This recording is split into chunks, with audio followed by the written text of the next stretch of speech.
Bem-vindos ao nosso canal do YouTube. Como eu já disse nos outros vídeos, essa série de vídeos sobre teoria psicanalítica, ela tem a intenção de servir como material de apoio aos alunos que cursam a disciplina de teoria psicanalítica na universidade em que eu leciono, que é a PUC Minas. E nesse vídeo a gente vai estar tratando da interpretação dos sonhos. Como sempre, um aviso importante é que eu estou tratando aqui da questão da interpretação freudiana, não é? Eu não estou inserindo aqui a questão dos pós-freudianos. Bom, esse tema da interpretação dos sonhos é fundamental na psicanálise. E, na verdade, Freud o considera a publicação do livro, dos seus livros, do seu livro que se chama A Interpretação dos Sonhos, como se fosse para ele o marco inicial da psicanálise, o marco inicial daquilo que vai se transformar a sua clínica e a sua teoria ao longo do tempo. Por isso mesmo tem esse dado interessante de que Freud publicou isso no final de 1899, mas ele queria que constasse na publicação, e foi assim que ficou, a data de 1900, o ano de 1900, justamente para dar essa ideia de um começo, E por que isso passou a interessar Freud? Por que a questão do sonho passou a interessar? A primeira observação a ser feita é que a questão do sonho que interessa a Freud, que a gente vai tratar, é o sonho sonhado, esse sonho que acontece durante o sono do sonhador. Não é essa ideia de sonho como devaneio, como aspiração, como um desejo a ser realizado no futuro. É o sonho do sonhador, esse sonho como experiência que acontece à noite quando estamos dormindo. E quando Freud escreve a interpretação dos sonhos, é porque ele está considerando que os sonhos podem ser interpretáveis. Há toda uma questão aí de uma história filosófica e mística em que os sonhos são tratados de forma diferenciada. Na filosofia, comumente, eu estou generalizando, e isso é tratado de uma forma secundária, como alguma coisa que não tem muito valor, até porque isso faz parte da própria caminhada da filosofia, a consciência. E no misticismo a gente vai encontrar dentro das religiões e dentro de várias correntes místicas interpretações variadas sobre o sonho. Na própria ciência, na época de Freud, já havia quem propunha alguma coisa no sentido de encontrar uma forma de entender o fenômeno ou de interpretá-lo.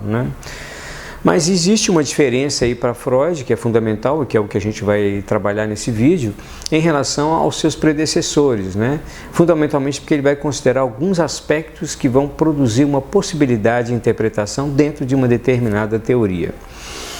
A tese central de Freud é que o sonho é uma realização disfarçada de um desejo inconsciente. Bom, onde é que isso se assenta?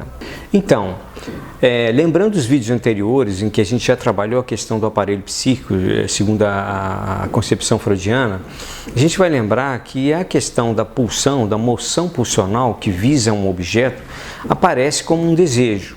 Esse desejo muitas vezes vai estar conflitante com outras questões, outras representações da consciência, do pré-consciente e consciente. Quando isso acontece, esse conflito acontece, essa representação é recalcada, mas esse desejo permanece no inconsciente ligado a essa pulsão que tem uma pressão constante para se realizar, para ir em direção ao seu objeto. Então, o que acontece no sono, na perspectiva freudiana? Quando a gente adormece, a gente se desliga dos estímulos externos do mundo e a gente passa a ter uma vida onírica ali em que você está não completamente desligado do mundo, mas bastante afastado. À medida que adormece essa consciência, para Freud também há um relaxamento dessa censura que separa os sistemas inconsciente e o pré-consciente e consciente.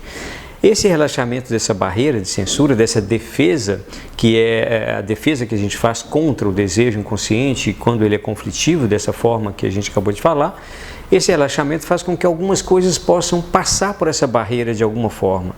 E elas passam e acontecem no sonho.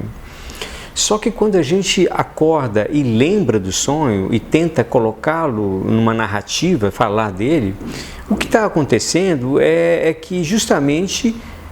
quer dizer, o que a gente tem acesso aí? A gente não tem acesso diretamente ao sonho que foi sonhado, à experiência do sonho em si. A gente tem acesso àquela narrativa, àquela lembrança que a gente tem e que a gente tenta narrar para o outro sobre o sonho. E quando a gente está fazendo isso, quem está fazendo isso é o sujeito, é esse eu que tenta colocar aquela experiência em determinada ordem, em determinado sentido para tentar narrar para o outro, muitas vezes absurdo o sentido, mas vai se tentando. E à medida que se faz isso, quem está fazendo isso já é justamente aquela instância que também se defende do desejo inconsciente. Portanto, isso que a gente se lembra e que tenta transmitir já está impregnado de uma defesa psíquica, de um trabalho que distorceu esse desejo, a representação ligada a esse desejo, e ela aparece no sonho então de uma outra forma, distorcida. Essa é a grande sacada de Freud, que ele vai chamar de elaboração secundária, né? Então, é isso que Freud vai chamar, vai diferenciar como conteúdo latente e conteúdo manifesto. Pensamentos latentes é aquilo que aparece na fala do sujeito, que já vem distorcido por uma defesa, né? E onde é que está o principal aí? No conteúdo latente? Não. Ele está, Freud vai marcar isso o tempo todo no trabalho do sonho, que é não só a sua articulação, mas a passagem para o conteúdo manifesto. Porque daquilo de que o sujeito se defende, isso interessa muito, né? Por isso essa passagem é interessante, que é a posição do sujeito ali, né? Por isso também é que Freud vai comparar o sonho a um rebus e não, por exemplo, a um desenho. Em que sentido isso? Um rebus é um tipo de jogo, né? Em que figuras, partes de letra, partes de palavra, algumas letras, elas vão sendo indicadas para que a outra pessoa decifre isso e saiba qual é a palavra, qual é a frase que ela quer dizer, né? Isso, essa comparação com o rebus, diferenciado, por exemplo, de um desenho, é justamente para marcar que não há uma simbologia universal dos sonhos. Para a psicanálise, não. O sonho, mesmo que seja uma experiência universal, mas a interpretação dele é singular a cada pessoa, né? E vai estar ligada justamente à construção ou à reconstrução das associações que levaram à produção daquele sonho, né?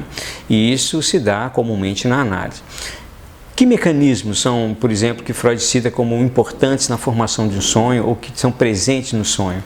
Por exemplo, ele vai falar da condensação, significa que uma representação pode estar no lugar de várias outras, né? Na hora que o sujeito entra em associação livre com aquela representação, isso pode ramificar por vários caminhos.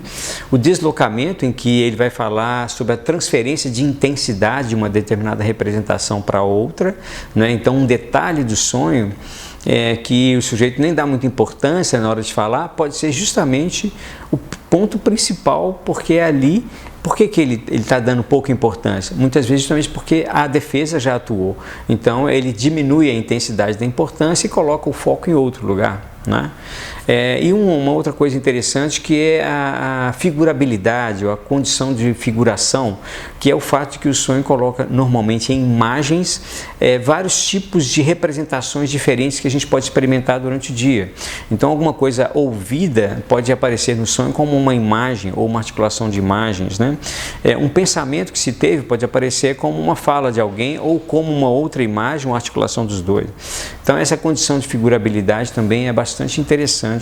Esses três mecanismos, né, condensação, deslocamento e a figurabilidade.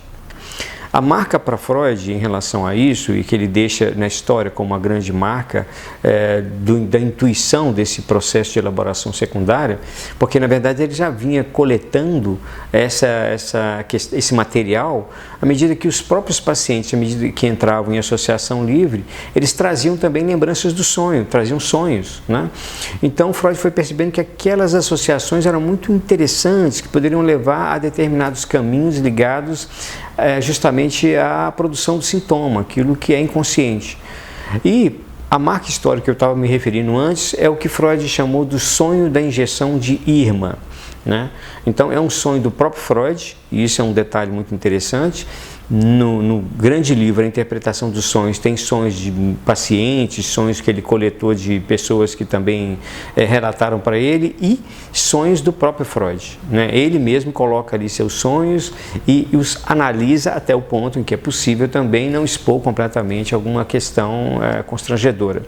Mas o sonho da injeção de Irma é fundamental e ele é uma referência constante de psicanalistas quando vai se falar dessa questão do que é o desejo inconsciente, que Freud vai analisar em si mesmo, né? Não vou entrar aqui nos detalhes desse sonho, mas ele vale a pena ser consultado lá para ver como Freud trabalha essa questão dos personagens que aparecem, da articulação que está ali, né?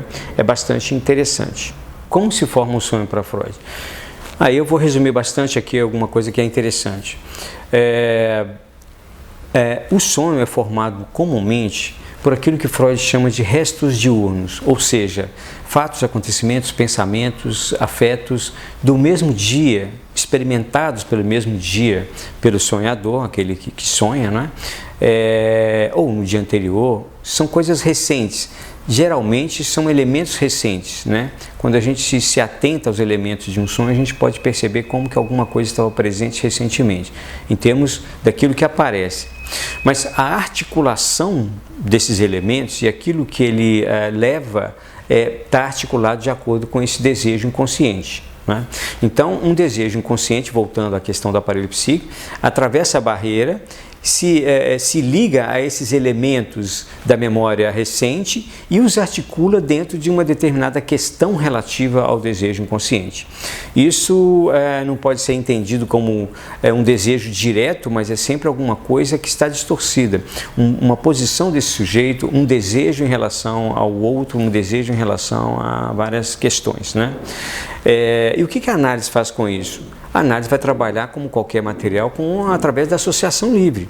Então há ali uma decomposição, uma análise mesmo, uma fragmentação para que isso gere a ramificação das associações que leve a esse desejo. Mas não é para chegar no final com um sentido determinado. Um sonho não tem um sentido só. Ele pode ter diversos sentidos. O mesmo sonho, lembrado numa época, ou relatado numa época, e depois relatado em outra época, ele pode levar para outro sentido diferente. Por isso que há uma questão que eu acho que já citei em outros vídeos, que é a sobredeterminação, que Freud chama, né?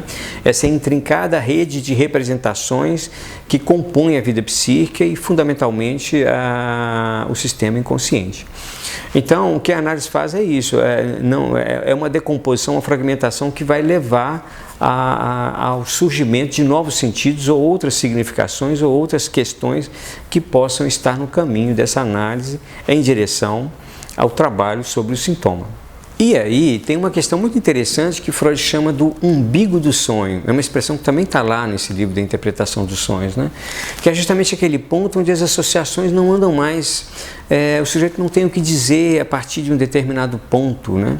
Freud vai dizer que ali se chegou em alguma coisa que é um intercruzamento de várias questões do inconsciente, várias redes, e que isso não talvez seja justamente o fundamento do sonho, aquele desejo inconsciente que, como nós já trabalhamos lá no recalque, falando de recalque primário, há algo intraduzível do inconsciente para o consciente. Então ele vai falar sempre que existe um ponto ali que é o umbigo do sonho, aquilo de onde não se caminha mais, né? Bem, a gente tem algumas questões, por exemplo, em relação a tipos de sonhos diferentes, que Freud também cita. Ele fala às vezes do sonho da criança, que parece realizar imediatamente aquilo que ela gostaria de ter feito durante o dia e não fez. Ele fala, por exemplo, dos sonhos de castigo, né? Assim, sonhos de punição, ou sonhos que repetem experiências traumáticas, sonhos de angústia. Há uma questão com relação a como que isso poderia ser a realização de um desejo inconsciente, mas tem essa articulação na teoria. Um sonho, por exemplo, de punição, é mais fácil de perceber que às vezes o desejo é de receber uma punição, né? O desejo inconsciente é esse. Mas não vale a pena entrar em cada questão dessa, estenderia muito esse vídeo. O importante a guardar é que o sonho é uma experiência singular daquele sujeito e o autor do sonho é o desejo, né? Isso é que tem que ser guardado. Agora, duas observações para terminar esse vídeo, que são importantes, é que o sonho relatado em análise é um sonho relatado sob transferência. A gente não pode esquecer disso. se eu vou relatar um sonho em análise, eu estou relatando o sonho para alguém que eu suponho que possa me ajudar a encontrar ali um sentido, um significado ou dentro de um certo contexto que faz parte da análise. Então, há uma transferência, não é um sonho relatado para qualquer um. Por isso mesmo, uma autoanálise de sonho é até possível, num certo sentido, mas essa interpretação, essa possibilidade de uma outra abertura acontece numa análise porque há uma transferência. Há inclusive sonhos que são frutos do processo de análise. Eles vêm como um surgimento de um desejo, alguma coisa que foi reelaborada e ressurge como questão, né? Então isso é muito interessante pensar, né? Há um exemplo interessantíssimo na própria interpretação dos sonhos, né, no livro de Freud, em que, muito citado também, por vários motivos, mas eu vou trazer ele aqui apenas por esse, que é uma mulher que estava sendo atendida por Freud e disse a ele que tinha tido um sonho que contrariava a sua teoria sobre a realização de desejo, porque naquele sonho ela não realizava um desejo, né? E a primeira coisa que Freud diz é justamente isso, ou seja, ela teve um sonho para realizar o desejo de contrariar a teoria de Freud, contrariar aquele que ela estava ali sendo atendida, né? Então é muito interessante pensar que isso tem um contexto e que acontece sob transferência. Esse sonho especificamente ele vai ser pensado com outras questões também na psicanálise, mas eu estou destacando essa específica, né? A segunda observação diz respeito à questão importante de citar, que é o capítulo 7 desse livro, A Interpretação dos Sonhos.